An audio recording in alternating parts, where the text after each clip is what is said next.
ప్రైజ్‌లార్డ్ gospel YouTube channel ద్వారా వాక్యాన్ని వినుచూ ఉన్నటువంటి ప్రేక్షకులందరికీ ప్రభు యొక్క శుభాభివందనాలు తెలియజేస్తూ ఉన్నానండి. ఆయన యొక్క పిల్లలమైన మనము క్రిస్మస్ ఆరాధన గురించి కొన్ని విషయాలు మాట్లాడుకోవడానికి ఇష్టపడుతూ ఉన్నాం.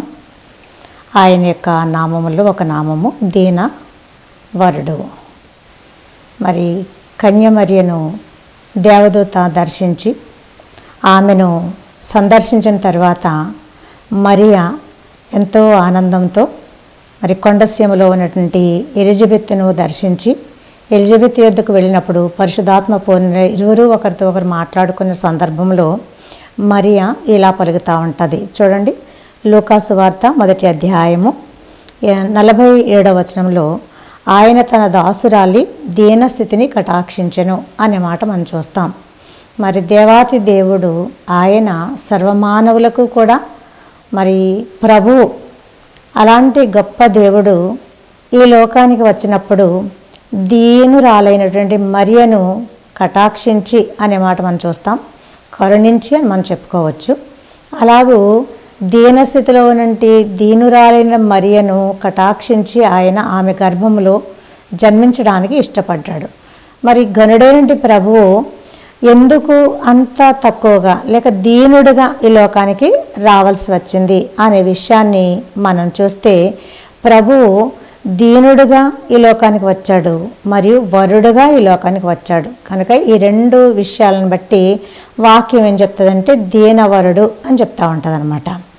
మరి ఈ దీనవరుడు అయిన ప్రభువును గూర్చి మనం కొన్ని విషయాలు మాట్లాడుకుంటే, మొట్టమొదటిగా దీనుడు అనే అంశం మీద తీసుకుందాం. ఈ దీనుడు అనబడిన ప్రభువు జకర్యా గ్రంథంలో భక్తుడు జకర్యా ద్వారా 9వ అధ్యాయంలో 9వ వచనంలో ఇలా మాట్లాడుతూ ఉంటాడు. ఏమనంటే నీ రాజు. ఏమని? నీ రాజు అంటే ఈయన రాజు అని మనం గ్రహించవచ్చు. నీతిపరుడును అంటారు.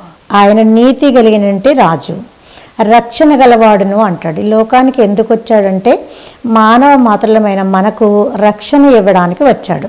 మనం రక్షించడానికి వచ్చిన ప్రభువు ఏ రూపంలో రావాలంటే రాజుగానో ఘనుడుగానో అధిపతిగానో రావాలి.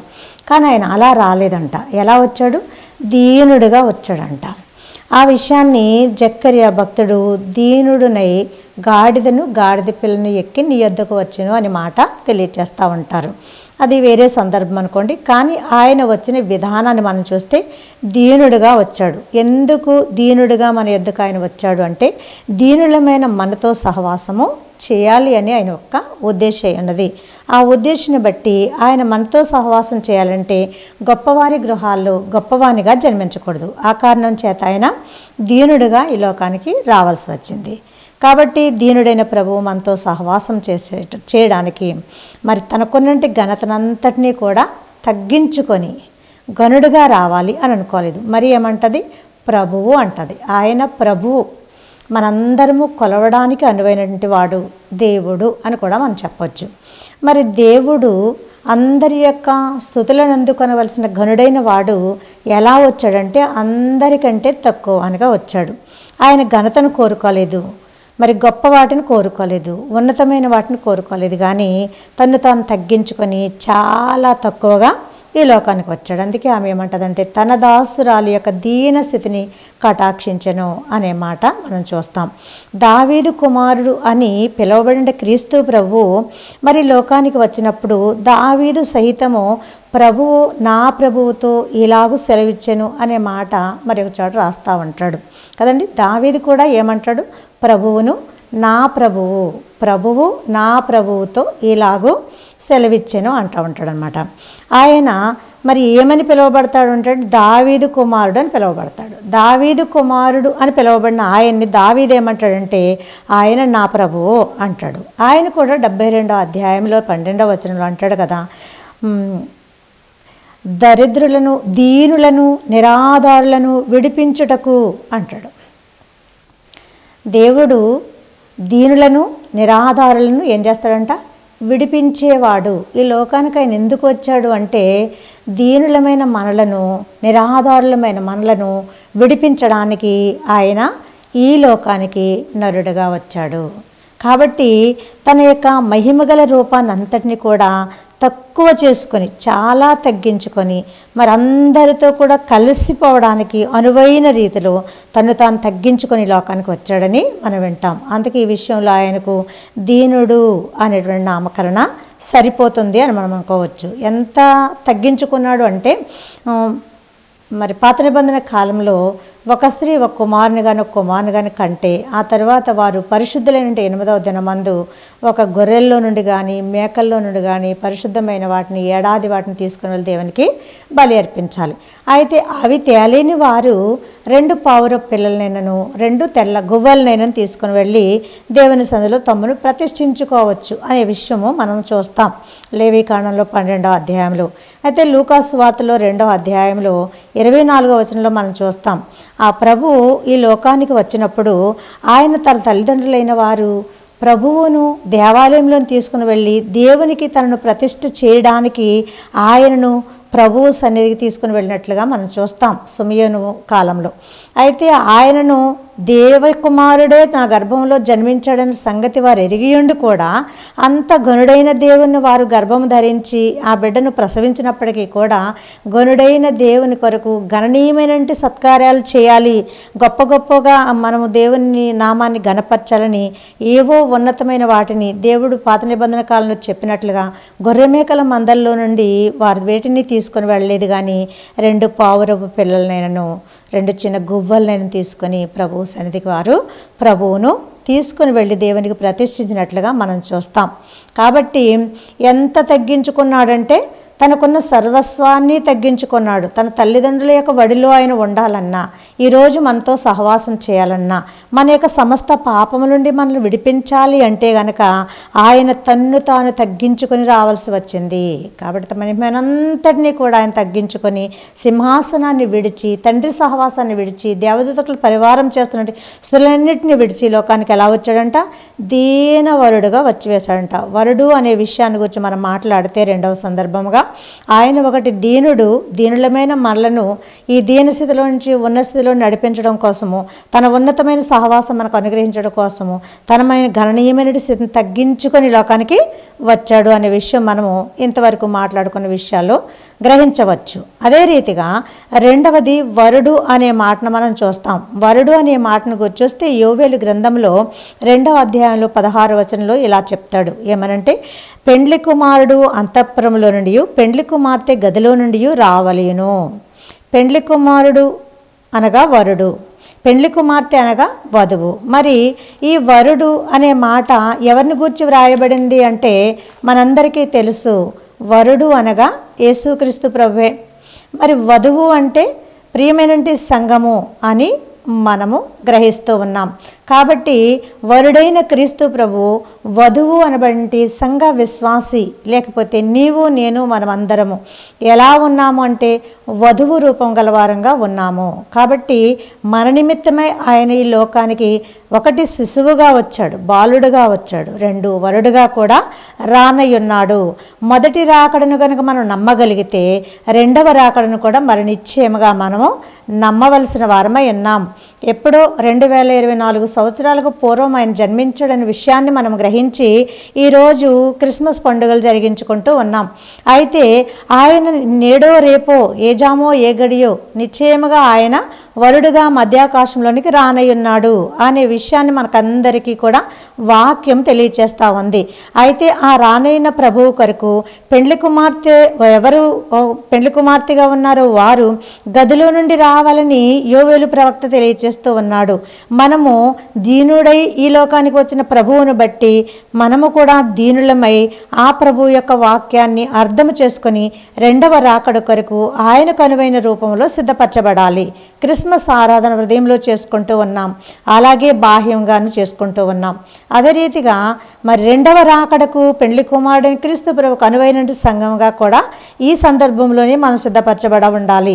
ప్రతిరోజు క్రిస్మస్ పండుగ, ప్రతిరోజు 2వ రాకడ పండుగ ప్రతి విశ్వాస జీవితంలో జరిగించాలి. యెషయా గ్రంథకర్త అంటాడు 54వ అధ్యాయంలో 5వ వచనంలో, నిన్ను సృష్టించిన వాడు నీకు భర్త అయి ఉన్నాడు. మరి ఈ విషయాన్ని చాలామందికి అభ్యంతరంగా అనిపించవచ్చు, కానీ నిశ్చయముగా మనం నమ్మాలి. ఒకప్పుడు ఆయన ఈ లోకానికి కుమారుడుగా వచ్చాడు. ఎవరికి కుమారుడు అంటే కన్న తల్లి మరియకు కుమారుడు. అలాగే లోకంలో ఉన్న మనమందరము క్రైస్తవ సంఘమునకు కుమారుడు. ఇంకా చూస్తే ఆయన దేవుని కుమారుడు.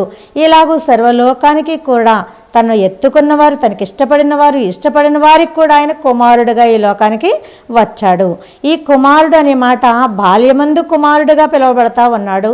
రెండవసారి మేఘాసురుడై రానయ్యున్నప్పుడు కూడా ఆయన కుమారుడుగానే పిలువబడతా ఉన్నాడు. ఇప్పుడు రక్షకుడైనటువంటి యేసుక్రీస్తు ప్రభు అప్పుడు మనందరినీ కూడా పరమునకు ఎత్తుకొని వెళ్ళడానికి పెండ్లి కుమారుడుగా రానయ్యున్నాడు. కాబట్టి ఈ విషయాన్ని మనము చాలా క్షుణ్ణంగా అర్థం చేసుకోవాల్సిన వారమై ఉన్నాం. కాబట్టి మనల్ని సృష్టించిన వాడు నిశ్చయముగా మనకేమై ఉన్నాడంట, భర్త అయి ఉన్నాడు అని వాక్యం చెప్తా ఉంది. భర్త అనగా భారము భరించువాడు అని అర్థం.